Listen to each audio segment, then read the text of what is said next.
वृष राशि गते जीवे मकरे चंद्र भास्करौ अमावस्या तदा योगा कुंभख्यस तीर्थनायके। तीर्थनायक प्रयागराज में कुंभ कब होता है, यह श्लोक बेहतर बयां करता है। हर 12 वर्ष के बाद एक विशेष परिस्थिति में बृहस्पति आते हैं, एक विशेष परिस्थिति में सूर्य और चंद्र का योग बनता है, तो 12 साल के बाद कुंभ लगता है, ऐसा हमारे शास्त्र बताते हैं। लेकिन 144 वर्ष का संयोग क्या इस बार बना? दरअसल इसी वजह से श्रद्धालुओं की भारी भीड़ उमड़ी, कई बार जाम की स्थिति बनी, भगदड़ भी मची। यानी जो अनुमान लगाया जा रहा था वो बिल्कुल सही साबित हुआ। अभी तक महाकुंभ में 54 करोड़ लोगों ने स्नान कर लिया है। अभी भी महाकुंभ को समाप्त होने में पूरे 8 दिन बाकी हैं। सवाल उठता है कि महाकुंभ में क्या वाकई 144 साल वाला संयोग था और उसमें स्नान करने और पुण्य प्राप्त करने की ये होड़ लगी हुई है? और क्या इसी वजह से लोग महाकुंभ की तरफ अभी भी उमड़े चले आ रहे हैं? क्योंकि ज्योतिषी यह दावा कर रहे हैं कि 144 साल वाला संयोग का कोई स्पष्ट प्रमाण शास्त्रों में नहीं मिलता है। एक रिपोर्ट आपको दिखाते हैं, इसके बाद हम चर्चा की शुरुआत करेंगे। सनातन धर्म ही मानव धर्म है। सनातन धर्म रहेगा तो मानव धर्म रहेगा। मानवता रहेगी, ये सृष्टि रहेगी। 144 साल के महासंयोग पर क्यों बटे ज्योतिषाचार्य? महाकुंभ खत्म होने में अब सिर्फ 8 दिन बाकी है, लेकिन भीड़ अभी भी वैसी की वैसी ही बनी हुई है। हर हर महादेव, हर हर गंगे। वजह यही है कि हर कोई 144 साल बाद बने इस संयोग में डुबकी लगा लेना चाहता है, क्योंकि ऐसा संयोग ये पीढ़ी अब नहीं देख पाएगी। लेकिन सियासी बयानबाजी के बाद अब ज्योतिषाचार्य भी इस बात पर बढ़ गए हैं कि ये सच में कोई संयोग है या सिर्फ प्रचार है। दावा है कि 144 साल में बने इस संयोग की वजह से रिकॉर्ड श्रद्धालु आस्था की डुबकी लगाने के लिए संगम तट पर पहुंचे। अब तक 54 करोड़ लोगों ने आस्था की डुबकी लगा ली। अब सवाल उठता है कि क्यों 144 साल के संयोग के दावे पर सवाल उठ रहे हैं? क्यों जानकारों का दावा है कि महाकुंभ तो 12 साल में लगता है? 144 साल का संयोग क्या है? 144 साल वाले तर्क की पूरी सच्चाई पर अपने अपने दावे हैं। 32 करोड़ से अधिक श्रद्धालु अब तक प्रयागराज में मां गंगा, यमुना और मां सरस्वती की इस पावन त्रिवेणी में डुबकी लगा करके पुण्य के भागीदार बने हैं। जो यहां से जा रहा है, यहां की परंपरा के बारे में, यहां की गाथा के बारे में, यहां की व्यवस्था के बारे में गुणगान कर रहा है। ये गुणगान व्यक्ति का नहीं है, सनातन धर्म का है। ये जो धार्मिक कार्यक्रम हो रहा है,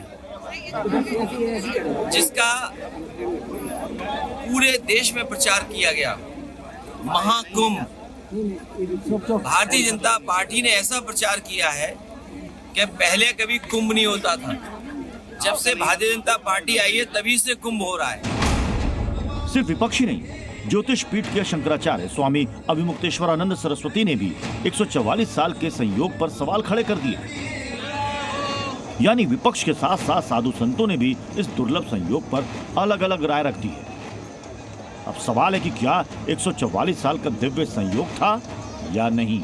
क्योंकि इसी संयोग में पाप और पुण्य के द्वंद्व में भक्त बड़े पैमाने पर महाकुंभ की तरफ खींचे चले आ रहे हैं। इतने श्रद्धालु कि सारा सिस्टम ही भीषण दबाव में आ गया है। ब्यूरो रिपोर्ट, जी मीडिया। तो इसी द्वंद्व पर, इसी विषय पर हम चर्चा की शुरुआत करते हैं। कुछ विशेष मेहमान हमारे साथ हैं, उनका परिचय आपसे कराऊं। शैलेश तिवारी जी इस वक्त हमारे साथ मौजूद हैं, जाने माने ज्योतिषाचार्य हैं। डीपी शास्त्री जी इस वक्त हमारे साथ मौजूद हैं। हमारे साथ शैलेश तिवारी, रितु सिंह जी हैं, ज्योतिषाचार्य हैं, और सुनील भारद्वाज जी भी जाने माने ज्योतिषाचार्य हैं। आप सभी का बहुत बहुत स्वागत। लेकिन सबसे पहले शैलेश जी, आपके पास मैं देख रहा हूं कि शंख भी है, तो एक बार जरा शंख फूंक दीजिए मंगल ध्वनि के लिए भी, और इसके बाद फिर चर्चा होगी। तो युद्ध का प्रतीक भी है, तो जरा एक बार गुंजायमान कर दीजिए स्टूडियो, फिर हम जी।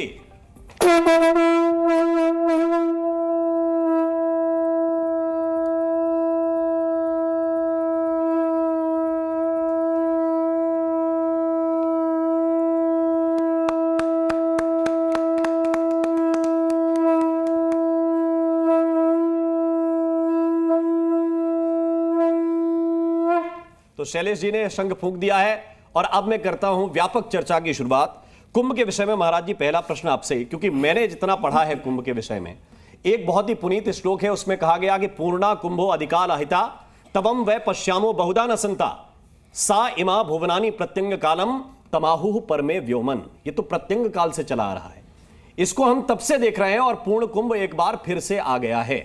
लेकिन ये महाकुंभ क्या है? क्या वाकई 144 साल का ऐसा संयोग है कि लोग स्नान करने के लिए इसलिए एक तरह से मरे जा रहे हैं कि भैया 144 साल का तो जीवन ही नहीं है, जिएंगे नहीं तो नहाएंगे कब? जय श्री राम। राम जी, मैं यह बताना चाहता हूं कि बृहस्पति और सूर्य की ग्रहों की स्थिति के आधार पर जब दोनों एक सिद्ध में आते हैं तो यह कुंभ का आयोजन होता है। बहुत कम लोग जानते हैं कि कुंभ जो देवता और दानव के बीच में जब युद्ध हुआ था तो 12 जगह यह अमृत की बूंदें गिरी थी। भारत में 4 जगह गिरी थी, बिल्कुल, बाकी 8 जगह और भी विश्व के अलग अलग जगहों पर गिरी थी। जो भारत में 4 जगह अमृत की बूंदें गिरी थी, उस समय ग्रहों की क्या स्थिति थी मैं उसको आप बता देता हूं कि जब मेष राशि में सूर्य हो और कुंभ राशि में बृहस्पति देव हो, तब यह कुंभ हरिद्वार में लगता है जी। जब मकर राशि में सूर्य हो और वृषभ राशि में बृहस्पति देव हो, तब यह महाकुंभ कुंभ प्रयागराज में लगता है, जो तीर्थ का राज कहा जाता है, तीर्थों का राजा। और जब सूर्य और बृहस्पति दोनों जब सिंह राशि में हो तो नासिक में कुंभ का महाकुंभ का आयोजन होता है। चौथा सिंहस्थ कुंभ यानी मेष राशि में सूर्य हो और सिंह राशि में बृहस्पति देव हो तो उज्जैन में यह महाकुंभ लगता है। यह कुंभ जिसे हम महाकुंभ कह रहे हैं, अच्छी बात है हम महाकुंभ कह रहे हैं क्योंकि यह बहुत बृहद तरीके से हो रहा है। लेकिन ग्रहों की स्थिति से ग्रह, अगर हम पंचांग की बात करें तो तिथि, वार, नक्षत्र, योग और करण इसी पर आधारित है। तिथियां जैसा कि आप जानते हैं कि 15 दूनी 30 तिथि होता है, जिसमें शुक्ल पक्ष और कृष्ण पक्ष की दोनों तिथियां हो गई, प्रतिपदा से लेकर के अमावस्या तक तो आप और ये कह रहे हैं सुन कि लीजिए, प्रतिपदा से लेकर पूर्णिमा तक एक तिथि हो गया। वार में 7 ही वार है, जो सारे 7 वार को जानते हैं लोग। नक्षत्र 27 है, योग 27 है, करण 27 है। हर महीना ये योग और करण आता है। ऐसा नहीं है कि सिर्फ साल में एक ही बार एक योग आ गया या एक नक्षत्र आ गया।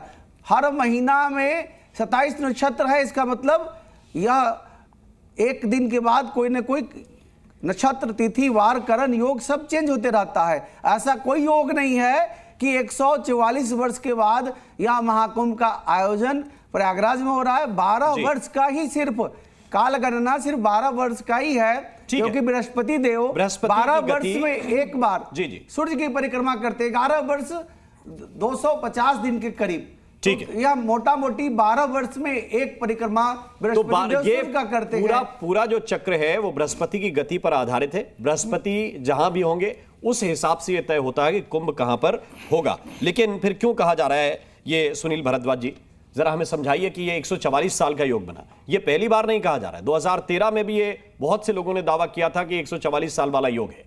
देखिए, जब 144 साल 1881 में हुआ जी, वो जो समय था उस समय का गणना नहीं थी, और यहाँ से 12 बार बृहस्पति घूम जाए, नहीं एक मिनट, 12 बार बृहस्पति इन्होंने गणना करी। अगर ऋषि ने, अगर किसी महामंडलेश्वर ने बोला, किसी आचार्य ने बोला कि आपको 144 साल बाद ये योग बना है, तो 144 साल योग का तात्पर्य हुआ कि 12 बार बृहस्पति की गणना 12 बार कर लीजिए, यानी कि 12 बार वो राशियों में घूम गए। और 12 बार राशियों में यहाँ से जहाँ से हम खड़े हुए वहाँ से पीछे देखते हैं तो वो हमें 12वें साल में वहाँ पे मिला। यानी कि 144 साल 12 बार में 144 लाखों बार घूम चुके, लाखों बार घूम चुके। देखिए तब था अंग्रेजों का शासन, आज हम अंग्रेज के शासन से उस समय बचपना मत कीजिए। सुनिए, सुन लीजिए, 4,32,000 वर्ष का एक कलयुग है, 5,000 वर्ष पूरा हुआ,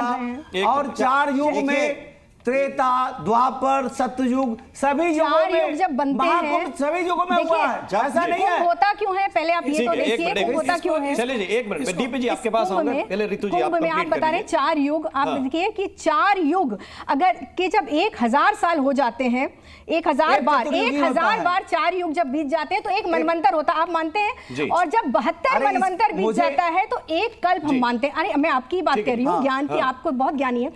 एक मनवंतर होता है और जब 72 मनवंतर बीत जाते हैं तो हम कहते हैं कल्प, और उस कल्पवास का महत्व है। बात यहाँ हो रही है कि क्या 144 वर्ष बाद जो ब्रह्म स्नान की बात हो रही है वो क्यों होती है, आप बताइए।